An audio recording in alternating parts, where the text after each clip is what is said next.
चित्तौड़ दर्शन में आज समाचार में पुनः आप सभी का स्वागत है।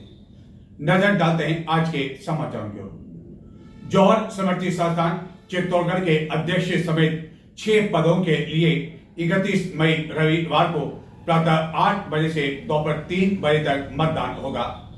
मतदान की समाप्ति के तत्काल पश्चात मतगणना कर सायं लगभग 6 बजे तक नतीजे आने की संभावना है। इस चुनाव को लेकर गत कुछ दिनों से काफी अधिक गहमागहमी देखने को मिल रही है। चुनाव में 4,300 लगभग मतदाता अपने मताधिकार का उपयोग कर सकेंगे। इनमें कई महिलाएं भी शामिल हैं।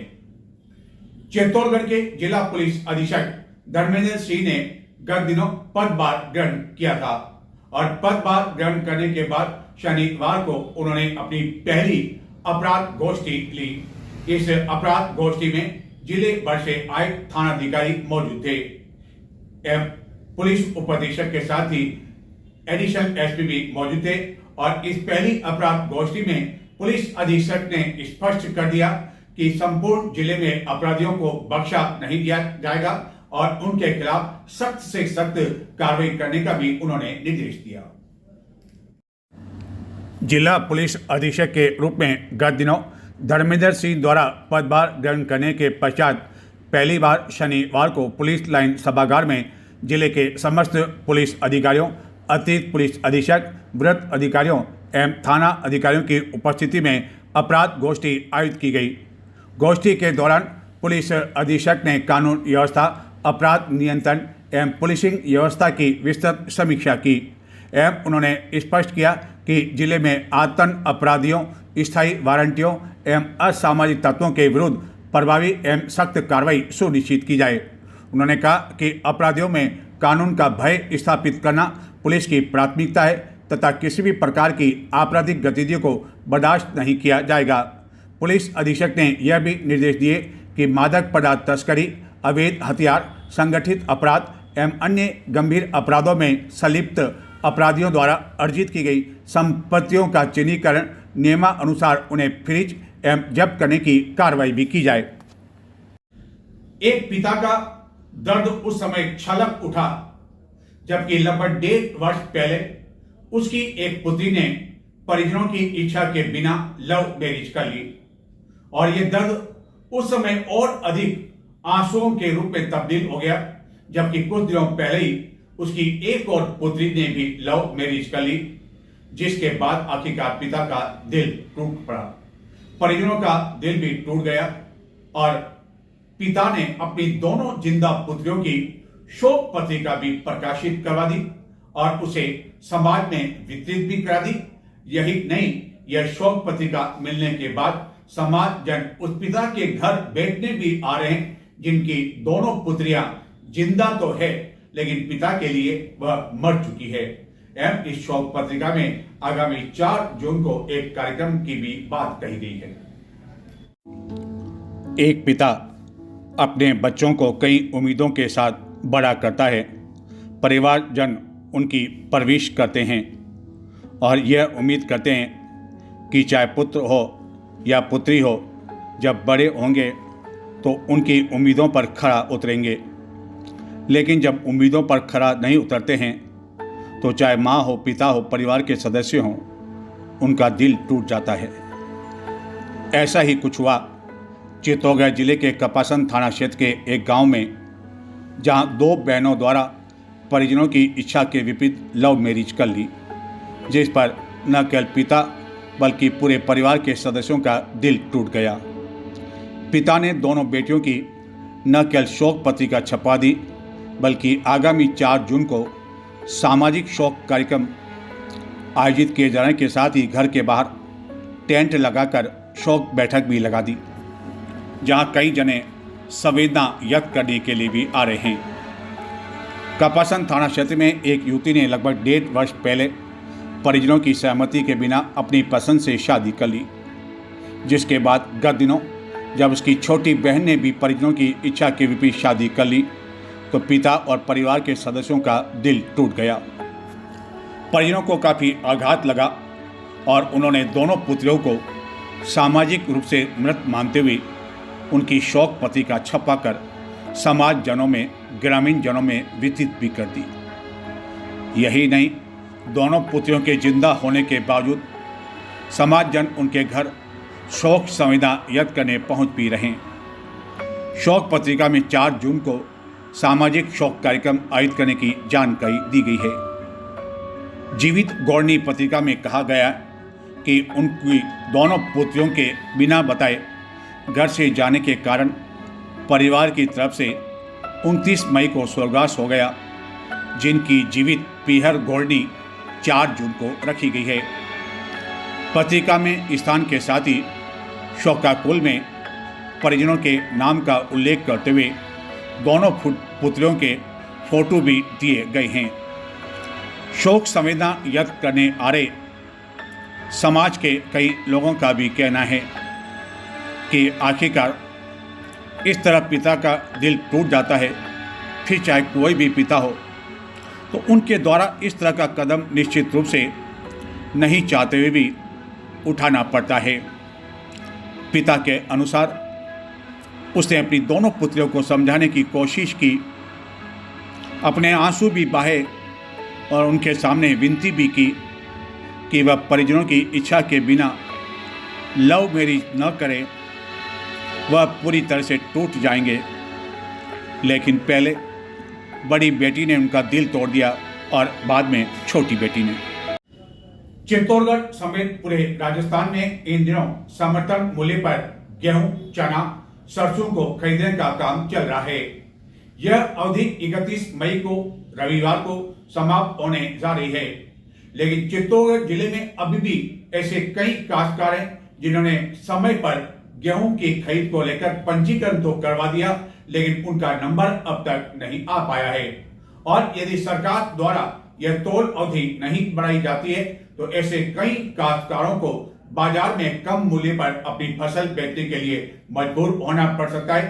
राजस्थान में तो ऐसे काश्तकारों की हजारों की संख्या है और हनुमानगढ़ जिले में तो शनिवार को कई काश्तकारों ने उग्र प्रदर्शन किया, काफी देर तक रेलवे ट्रैक को जाम कर दिया। प्रशासन द्वारा आश्वासन दिया गया, अब देखना यह है कि यह अवधि बढ़ाई जाती है या नहीं।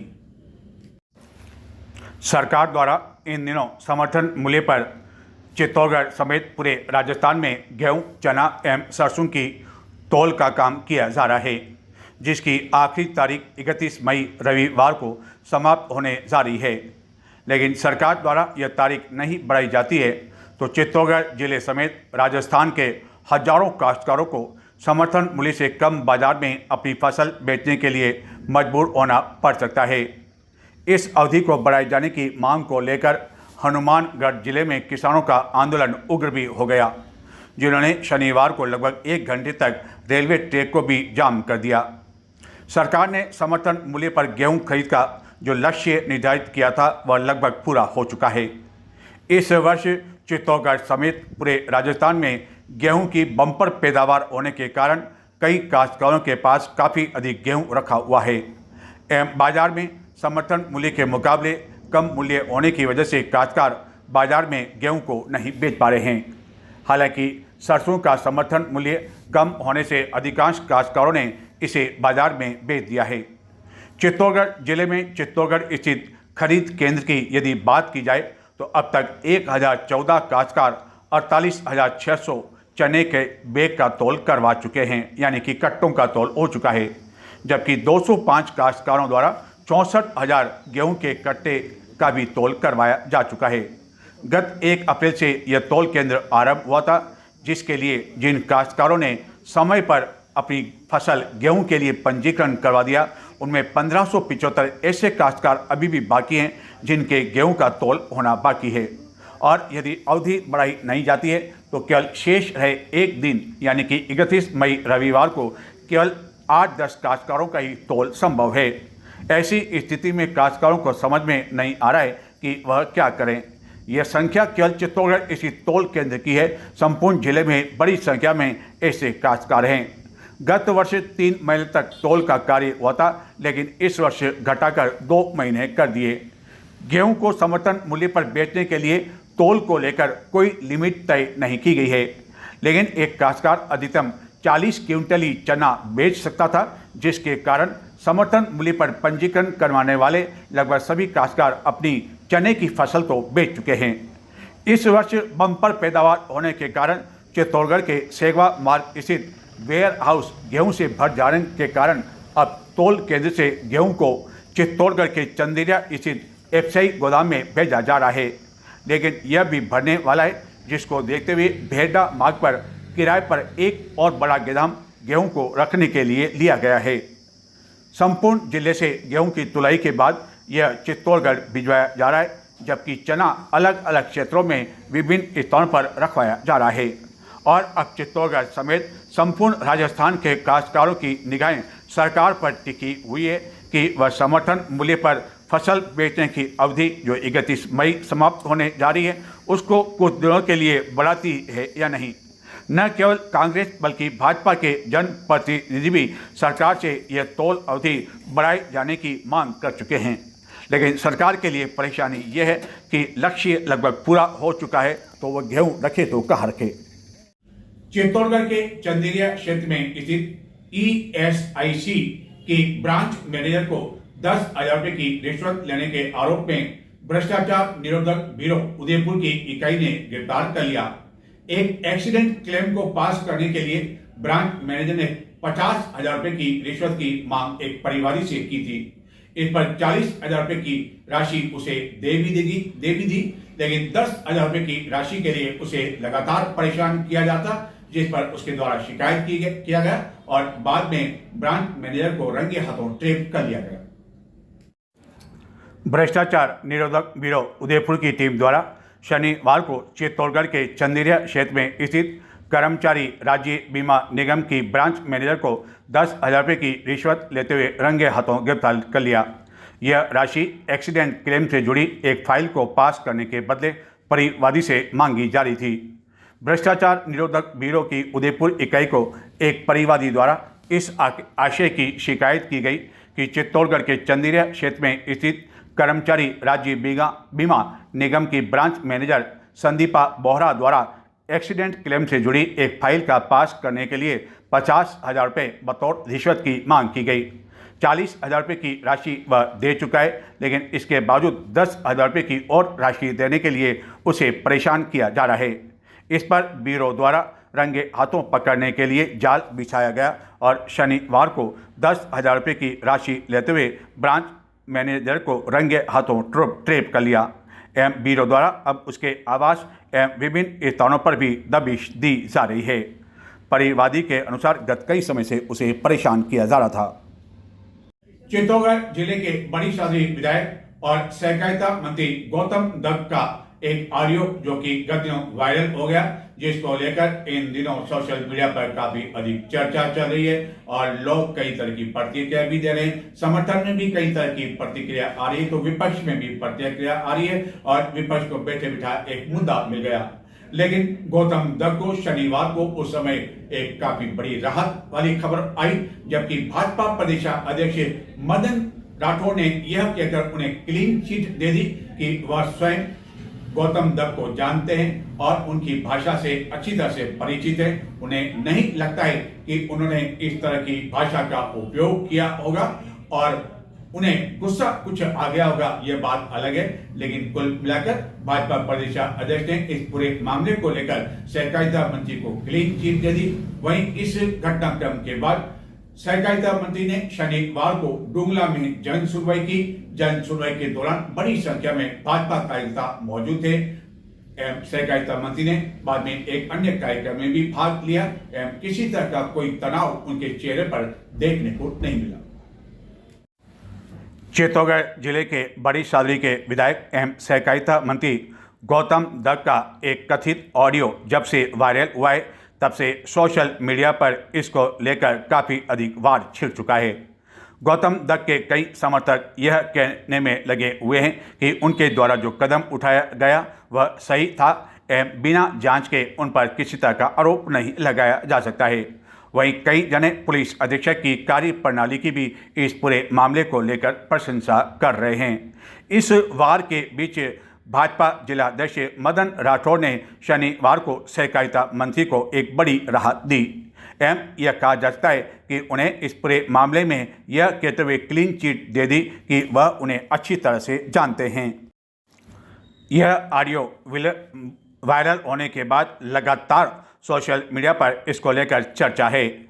कई भाजपा समर्थक एवं गौतम दत्त के समर्थक यह कह रहे हैं कि गरीब मजदूर एवं आम जन के लाडले द्वारा यह कदम जो उठाया गया वह ग्रामीणों के हित एवं जनता के लिए उठाया गया। जनता के लिए दबंग आवाज के कारण ये उठाया गया, जबकि कई जने पुलिस अधीक्षक की कार्यप्रणाली की प्रशंसा कर रहे हैं एवं कह रहे हैं कि आम जन में विश्वास, अपराधियों में डर, कानून का क्या खौफ होता है वह जिला पुलिस अधीक्षक धर्मेंद्र यादव ने बता दिया। लेकिन भाजपा प्रदेशाध्यक्ष ने कहा कि मैंने बुलाया उनको, मैंने टेलीफोन से उनसे पूछा है गौतम दत्त मिनिस्टर, देखो मैं प्रत्यक्ष मैं जानता हूँ, हम साथ साथ में विधायक भी रहे, मुझे कभी भी ऐसा नहीं लगा कि वो व्यक्ति अपशब्दों का प्रयोग कर सकता है। नाराजगी हो सकती है, किसी पे खिंचाई की होगी, ये संभव है, लेकिन अब इसमें कितना मन गढ़ंत है। मैंने उनसे टेलीफोन से पूछा, उन्होंने कहा भाई साहब मैं ऐसा बोल सकता हूँ क्या? मैंने ऐसा नहीं बोला है, उसमें कुछ शब्द इधर उधर के हैं और इसके बावजूद भी यदि कहीं मान लो कोई निकला है तो मैं सॉरी करने को तैयार हूँ। मतलब जो आदमी गरिमापूर्ण बात कर रहे हैं मेरे से, मैंने बुलाया उनको, आएंगे मेरे पास, मैं पूरी बात सुनूंगा उनसे। मुझे उनके व्यवहार से, उनके व्यक्तित्व से मुझे कभी भी ऐसा नहीं लगा कि वो हल्के शब्दों का प्रयोग कर सकते। सहकारिता मंत्री का ऑडियो सोशल मीडिया पर वायरल होने एवं समाचारों में यह समाचार सुर्खियों में आने के बाद सहकारिता मंत्री ने शनिवार को पहली बार बड़ी शादी विधानसभा क्षेत्र के डुंगला में न केवल जन सुनवाई की बल्कि कई पदाधिकारियों कार्यकर्ताओं से उन्होंने मुलाकात की। इस दौरान उनके चेहरे पर किसी तरह का कोई तनाव नहीं दिखाई दिया और अपने चिर परिचित अंदाज में मुस्कुराहट के साथ उन्होंने कार्यकर्ताओं की न केवल बात की बल्कि कई समस्याओं का उन्होंने मौके पर ही समाधान किया। इस दौरान कई पदाधिकारी एवं कार्यकर्ता उन्हें यह कहते हुए भी सुनाई दिए कि इस मामले में वह पूरी तरह से उनके साथ हैं और वह संघर्ष करते रहें, उनके साथ हैं। इस तरह के नारे भी रहकर सुनाई दिए, गौतम दत्त अब संघर्ष करें, जनता आपके साथ है। अलबत्ता अब देखना यह है कि यह मामला और कितने दिनों तक सुर्खियों में बना रहता है या इस मामले पर अब विराम लग जाएगा। जन सुनवाई किए जाने के साथ ही सहकारिता मंत्री ने बड़ी शादी विधानसभा क्षेत्र में विभिन्न कार्यक्रमों में भी भाग लिया। इस पूरे मामले को लेकर भाजपा अब पूरी तरह से सहकारिता मंत्री के साथ दिखाई देने लगी है और सोशल मीडिया पर इस समर्थन को अलग अलग तरीके से व्यक्त किया जाने लगा है, जबकि कई जने पुलिस अधीक्षक का इस पूरे मामले में समर्थन देते हुए भी सोशल मीडिया पर दिखाई दे रहे हैं।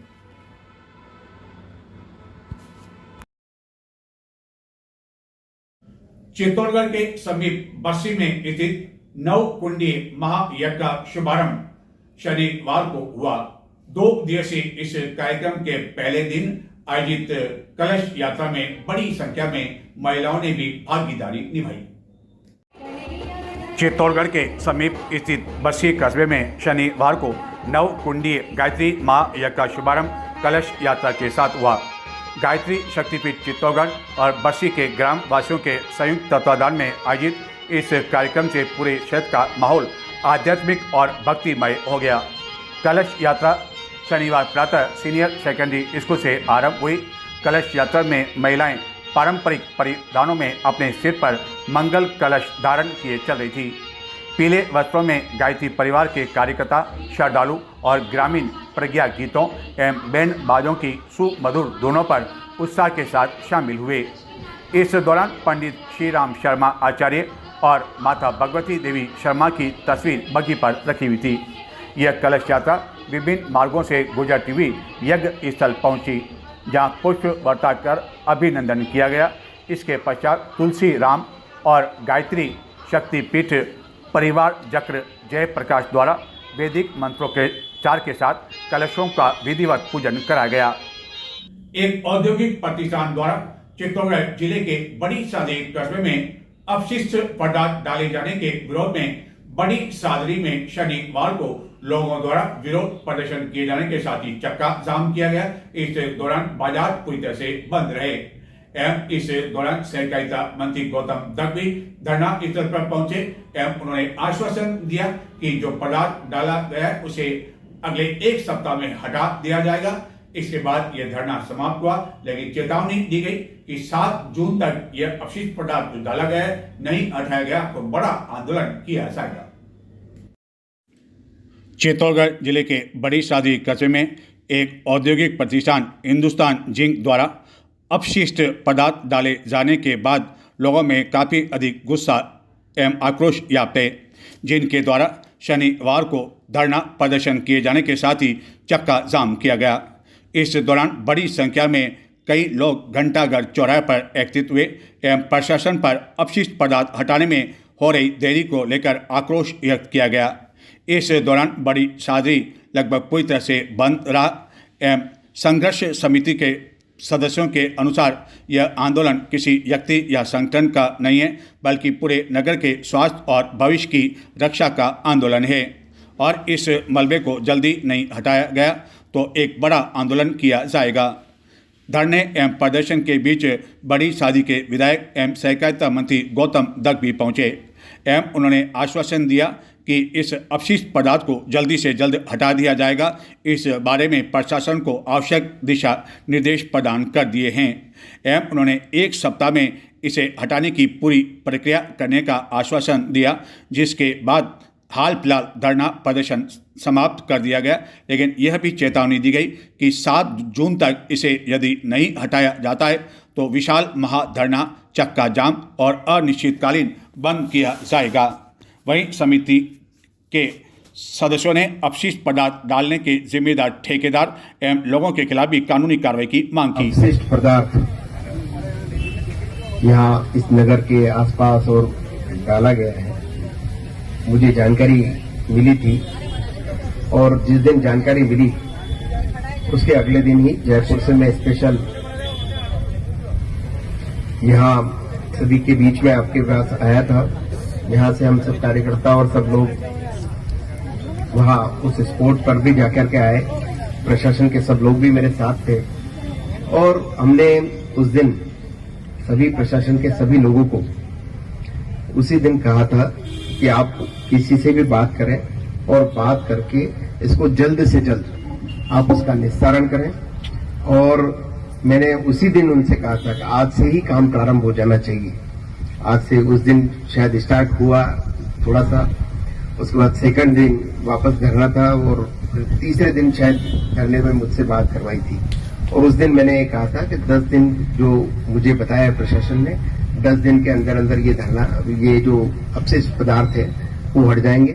गत कई दिनों से जारी भीषण गर्मी, नौ तपा की गर्मी के बीच नगर वासियों को गर्मी से उस समय कुछ राहत मिली, जबकि चित्तौड़गढ़ एवं जिले के कई क्षेत्रों में शुक्रवार देर रात्रि को बारिश हुई, जिससे शनिवार को अपेक्षाकृत मौसम अधिक गर्म नहीं रहा। वहीं शनिवार रात्रि को भी चित्तौड़गढ़ में रात्रि करीब 9 बजे कुछ देर के लिए धूल भरी आंधी चली एवं रात्रि में रहकर आकाश में बिजली की गर्जना भी सुनाई देती रही। चित्तौड़गढ़ एवं जिले में जारी भीषण गर्मी एवं 9 तपा की गर्मी के बीच शुक्रवार देर रात्रि को चित्तौड़गढ़ में हुई बारिश के कारण शनिवार को भीषण गर्मी से लोगों को कुछ हद तक राहत मिली। इस बारिश के कारण कृषि उपज मंडी परिसर, जहाँ की समर्थन मूल्य पर गेहूं एवं चने की खरीद का काम चल रहा है, वहाँ काफ़ी अधिक गेहूं के कट्टे एवं चने के कट्टे इस बारिश के कारण भीग गए, जिसको लेकर तौल केंद्र पर मौजूद कर्मचारी ने बताया कि हजारों की संख्या में कट्टे होने की वजह से इन्हें सुरक्षित स्थान पर रखना भी संभव नहीं था। शुक्रवार देर रात्रि को हुई बारिश के कारण शनिवार को जहां तापमान में काफ़ी अधिक गिरावट आई, वहीं शनिवार रात्रि करीब 9 बजे कुछ देर के लिए धूल भरी आंधी चलने के पश्चात रात्रि करीब 9:15 बजे फिर से बारिश आरंभ हो गई। इस बारिश के साथ ही काफ़ी ठंडी हवाएं भी चलने लगी एवं रहकर आकाश में बिजली की तेज आवाज़ भी सुनाई देने लगी। शनिवार रात्रि को हुई बारिश के कारण सड़कें जलमग्न हो गई एवं कई स्थानों पर पानी भर जाने के साथ ही फिर से कृषि उपज मंडी परिसर में जहाँ की काफ़ी अधिक गेहूं एवं चने के कट्टे रखे हुए वह भीग गए और ऐसी स्थिति में अब इस भीगी हुई फसल का किस तरह तौल केंद्र पर क्या होगा यह कहा नहीं जा सकता है। शनिवार रात्रि को प्रारंभ हुई इस बारिश के बीच कई उपभोक्ताओं को अपने मोबाइल पर एक अलर्ट मैसेज भी आया। चित्तौड़ दर्शन के साथ ही कई उपभोक्ताओं को आए इस अलर्ट मैसेज में कहा गया कि अगले 3 घंटे में चित्तौड़गढ़ में भारी बारिश हो सकती है, जिसके कारण लोगों को इस स्थिति से बचाव रखने के लिए कहा गया एवं आंधी चलने की संभावना भी व्यक्त की गई। वहीं चित्तौड़गढ़ में शनिवार रात्रि को जो कुछ देर के लिए आंधी चली, तेज हवाएं चली, उसके कारण कुछ स्थानों पर पेड़ के गिर जाने की भी जानकारी है। एवं चित्तौड़गढ़ में शनिवार रात्रि 10 बजे बाद भी तेज बारिश का सिलसिला बना हुआ था। हवाएं तेज चल रही थी, आकाश में रह रहकर बिजली भी चमक रही थी।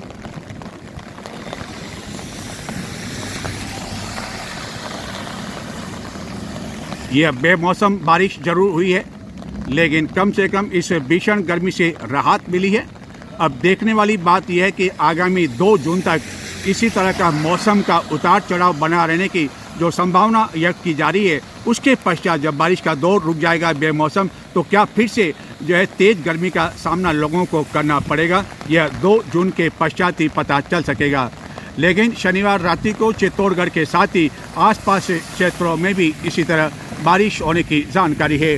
कई लोग जो है भीगते हुए अपने घर जाते हुए दिखाई दिए, क्योंकि उन्हें पता नहीं था कि ऐसे हालात उत्पन्न हो जाएंगे। एवं कई दुपहिया वाहनों पर भी इसी तरह शनिवार रात्रि को स्थिति देखने को मिली। एक बार पुनः बता दूं कि शनिवार रात्रि 10 बजे पश्चात भी चित्तौड़गढ़ में तेज बारिश एवं हवाओं का सिलसिला बना हुआ था। तो ये थे आज के समाचार और हमारी नजर रहेगी जॉर्ज स्मृति संस्थान के जो चुनाव होने जा रहे हैं रविवार को, आखिरकार क्या नतीजे आते हैं, कौन किस पर भारी पड़ता है। नमस्कार।